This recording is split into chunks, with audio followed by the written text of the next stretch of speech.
அல்லேலூயா, அல்லேலூயா. அவருடைய கிருபையினால தான் நம்ம ஒவ்வொரு நாளையும் என்ன செய்கிறோம், நம்ம பார்க்குறோம், அந்த நாளில் நம்ம அனுபவிக்கிறோம்.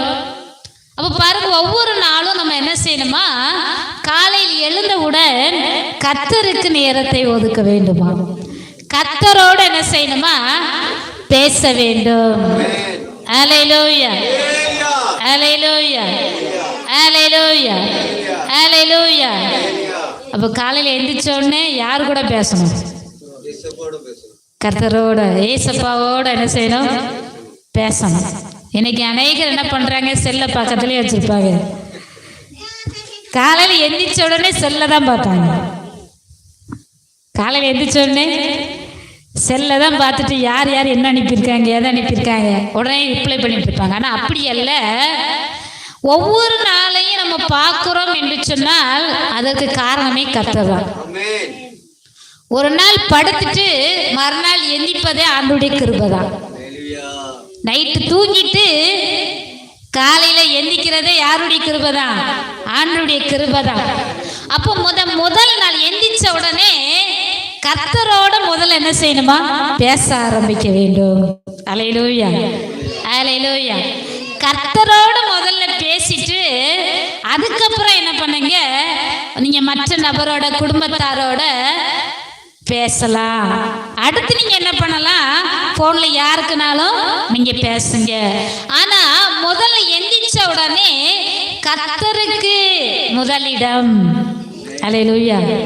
கர்த்தரோட பேசுவதற்கு நாம் என்ன செய்யணுமா, முதல் நேரத்தை கொடுக்க வேண்டும்.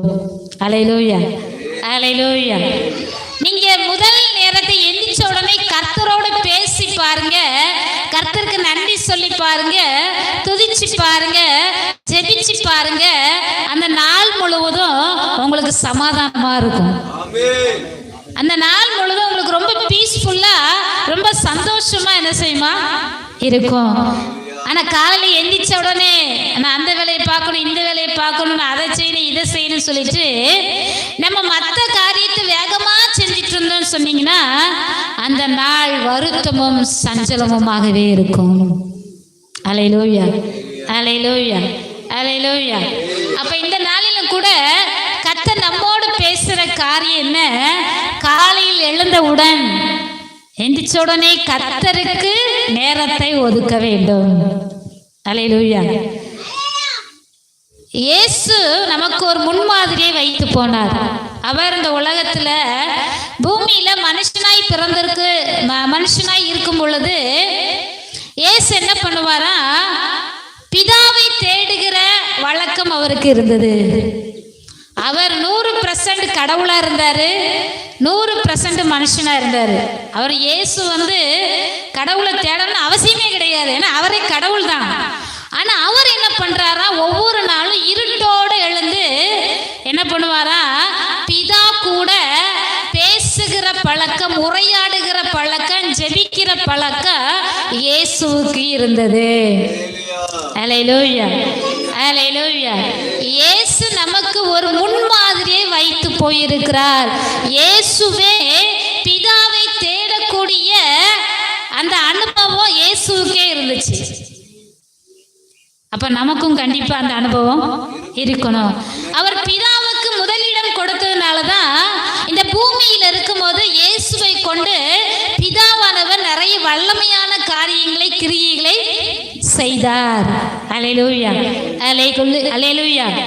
அப்ப பாருங்க, நாம ஆசீர்வாதமா இருக்க வேண்டும், நம்மை கொண்டு கர்த்தர் பெரிய பெரிய காரியத்தை செய்ய வேண்டும் என்று சொன்னால் முதல் ப்ரிப்பரேஷன், அதான் முதல் நேரத்தை கர்த்தருக்கு நம்ம கொடுத்து பழகும் பொழுது நிச்சயமா அந்த நாள் ஆசீர்வாதமாக இருக்கும். நம்ம குடும்பம் ஆசீர்வதிக்கப்படும். நம்மை கொண்டு கர்த்தர் என்ன பண்ணுவாரா, பெரிய பெரிய காரியத்தை செய்வார். இயற்கைக்கு அப்பாற்பட்ட காரியத்தை கூட நம்மை கொண்டு செய்வார். அல்லேலூயா, அல்லேலூயா. சங்கீதக்காரன் தாவீது சொல்றாரு, நான் காலையில் எழுந்தவுடன் காலையிலே உமக்கு நேரே வந்து ஆயத்தமாகி காத்திருப்பேன். காலையில் எந்திரிச்சோடனே நான் என்ன பண்ணுவேன், உம்முடைய சமூகத்தில் ஆயத்தமாகி வந்து என்ன செய்கிறேன், காத்திருக்கிறேன். காலையில்